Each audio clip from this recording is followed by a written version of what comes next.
bienvenue sur TV+, un tout nouveau programme. Il s'agit du Coin du Livre. Le Coin du Livre, c'est cette émission d'une quinzaine de minutes qui vous permettra d'avoir une idée sur un ouvrage d'un auteur gabonais, africain ou étranger, du moins, ou occidental. Il s'agira au cours de cette émission de vous donner l'aperçu des écrits des compatriotes, des écrits des citoyens du monde qui évoquent des aspects aussi divers que variés dans la communauté, dans la vie au quotidien et bien entendu à travers le monde.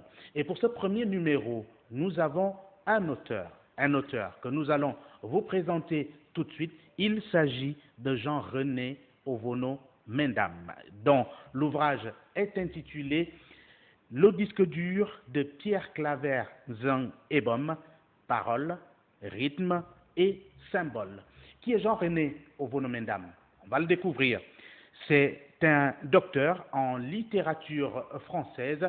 Il a d'ailleurs été en littérature française générale et comparée, et il a également fait des études dramaturgiques à l'université Marc Bloch de Strasbourg, après un diplôme d'études approfondies en langue, littérature et culture contemporaine, et cette fois à l'université Cergy-Pontoise. Il est, rappelons-le, diplômé de l'école de journalisme de Marseille. Il est également titulaire d'un DESS, Technologie nouvelle de l'information et communication, enseignant-chercheur à l'Institut supérieur de technologie de l'Université Omar Bongo de Libreville et enseignant vacataire chargé des cours littéraires francophones au Centre de linguistique appliquée de l'Université de Franche-Comté de Besançon. Et là-bas, il consacre sa réflexion aux questions en rapport avec la modernité. Et cet ouvrage sur Pierre Claver Zeng Ebom reste un chef-d'œuvre. Et c'est un ouvrage qui décrit la poésie musicale de cet artiste-chanteur gabonais qui a finalement fait de la politique après avoir été longtemps ministre, une des icônes de la chanson gabonaise, auteur, compositeur, concertiste et homme politique. Je venais de vous le dire, cet ouvrage est donc le fruit d'un travail de plusieurs décennies de collaboration avec l'artiste. La collaboration entre l'auteur Jean-René Ovono Mendam et l'artiste. L'auteur y décortique les ambiguïtés, rappelons-le, les métaphores et les symboles dans la parole du poète musicien qu'était Pierre Claver Zeng. Paroles surréalistes, énigmatiques aussi, et qui animent une musique polyphonique, habile synthèse de tradition et de modernité. Que signifie donc, entre autres, Biboulou, Mvonoboulou, Essingan, Ntoum, etc. Ce sont des questionnements que l'on va retrouver, dont les réponses sont contenues dans cet ouvrage. L'écriture est belle, précisons-le, la langue pure et sans circonlocution, unissant en même temps philosophie et tradition séculaire. Il s'agit de cet ouvrage dont la couverture est justement sur votre petit écran, un ouvrage que vous pouvez retrouver dans les librairies de la place. Il faut noter que justement ces écrits sur Pierre Claver Zeng Ebom, ce sont des écrits vrais qui retracent en même temps la vie de l'homme, en même temps la vie dans sa communauté, en même temps l'évolution des valeurs au niveau sociétal, et ce à travers le monde.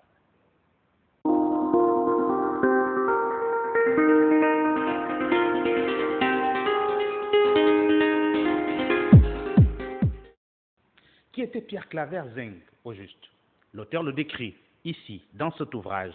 Pierre Claver Zeng, l'auteur précise que parler de lui, que l'homme ou l'artiste musicien, auteur, compositeur, concertiste, du poète ou de ses œuvres, avec les mots de nos langues si peu expressives, reste tout de même une entreprise qui relève du défi, car aussi soignée et performante qu'elle soit, l'encre et la plume ne sont d'aucun secours pouvant garantir de façon insoupçonnable le succès de cette délicate épreuve. Acteur de plusieurs vies qui tantôt se recoupent de façon symétrique, le rapprochant ainsi de n'importe quel homme, marié et père de famille et fonctionnaire, tantôt s'oppose diamétralement et en fait un homme de nature complexe, difficilement sondable, tantôt enfin convergent, bien cassé et rarement, lui donnant ainsi le profil d'un homme d'une exemplarité simpliste. À l'évidence, la personnalité de Zeng était si controversée qu'elle le rend et l'a rendu résident de toute analyse visant à rendre compte de ses 57 années de sa vie. Il est né, rappelons-le, dans la province du Wellington, dans une famille rurale et modeste. Pierre Claver Zeng incarnait par ses chansons aux accents vindicatifs, voire critiques, une sorte de mythe, d'emblème, de figure de proue, un modèle de courage patriotique, de combativité civique. D'aucuns seraient tentés de croire que la densité philosophique de sa poésie justifie mieux que la musique en soi la popularité et les succès de l'homme. Pouvait-on d'ailleurs dissocier Pierre Claver Zeng et son art? C'est un questionnement que l'on peut à l'évidence retrouver dans cet ouvrage. Vous le notez si bien, l'homme était un homme multifacette et qui était d'une complexité qui ne disait pas son nom. Pour preuve, on peut à l'évidence noter à quel point chaque acte de l'artiste était surveillé, épié et l'exposait à la sentence publique.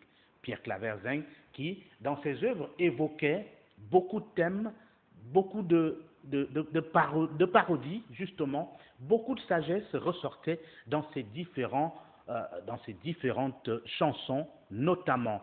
Il parlait de la famille, il parlait de l'enfance. Pierre Claver Zeng parlait de pauvreté. Pierre Claver Zeng a également évoqué les questions de démocratie dans une société égalitaire. De tout cela, il en a parlé dans son ouvrage et c'est bien cela que retrace ici Jean-René Ovono-Mendam qui a pris soin évidemment de nous ressortir ce qui était contenu dans le disque dur de Pierre Claver Zeng. Vous le savez, un disque dur peut contenir tout et lui, il a évidemment décidé d'extirper cela du disque dur de Pierre Claver Zeng et Bom. Le disque dur de Pierre Claver Zeng et Bom n'est autre que l'ensemble de ses productions artistiques.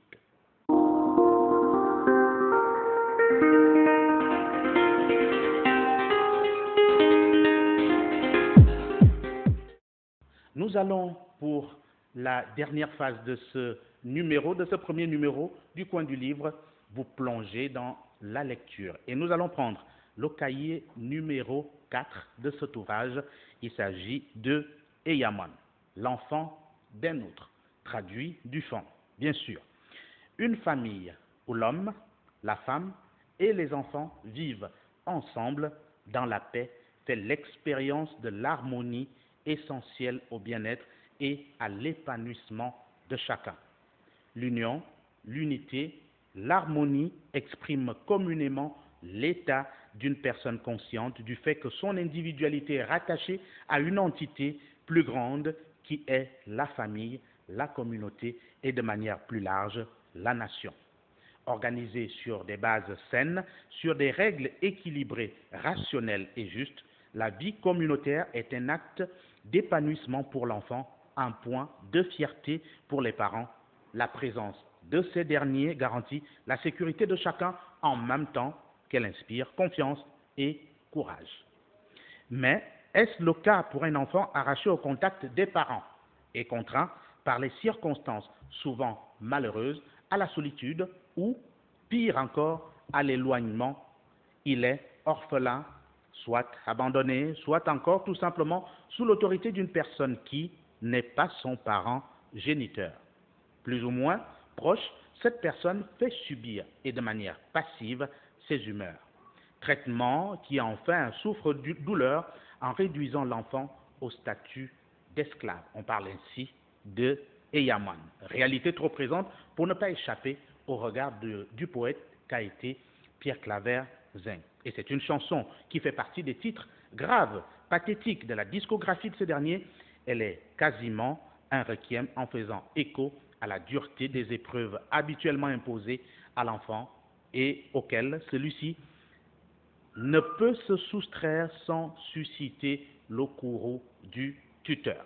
Et Yaman n'est jamais aussi bien aimé des responsables que leurs propres parents.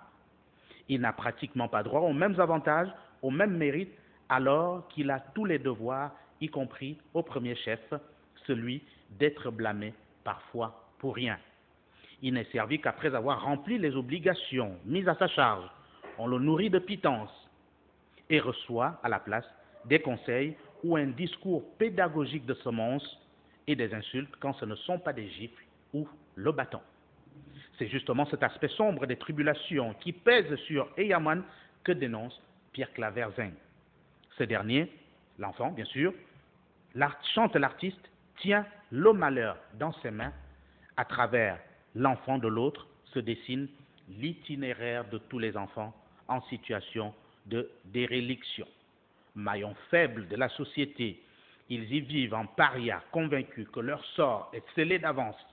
Ils ne semblent pas destinés à un avenir prometteur. Pourquoi leur sort est-il si pitoyable? Ne faut-il vivre qu'avec ses parents pour être heureux? Que faire pour rendre les acteurs de la société plus justes dans le traitement des enfants sans parents ou abandonnés? C'est donc un sujet énorme qui ne nourrit pas seulement que la musique, il abonde aussi dans la littérature africaine et le premier romancier gabonais à l'avoir évoqué, c'est bien Robert Zotumba. En fait, une problématique dans son unique opuscule titré Ngoy, le jeune héros, qui est un Mwanawasa, c'est-à-dire un enfant de la faim passant d'une main à l'autre dans des conditions plutôt malheureuses. Il est victime de maltraitance après le décès de ses parents géniteurs, emportés par la faim. Jusqu'à sa triste fin, comme on peut l'imaginer, Ngoy n'aura connu le bonheur que de nom. Toutes ces questions ci-dessous posées montrent bien que par là, Eyaman, c'est la société entière qui est indexée dans les rapports qu'entretiennent entre elles les différentes générations qui la composent, c'est-à-dire les adultes et les plus jeunes. La lecture sociologique de l'écart entre le lien génétique qui repose sur le sang et le lien sociologique ou social qui impose le devoir d'une bonne éducation révèle, bien entendu, les limites de la conscience du père ou de la mère. Ces derniers ne sont, en général, infiniment bons et patients qu'envers leurs propres enfants et face à des erreurs de même nature, des fautes parfois moins graves, ils font montre d'une intransigeance inégalable, d'une fermeté absolue vis-à-vis des Yaman, l'enfant d'un autre. Comprendre ce qui se traduit à travers cette chanson de Pierre Claver Zin-Ebom, il s'agit de l'enfant, il s'agit de l'enfance, il s'agit de la protection et du droit des enfants. Phénomène vécu dans toutes les communautés du monde, problème assez souvent énuméré dans les colloques et différentes rencontres, l'enfant reste au centre des préoccupations.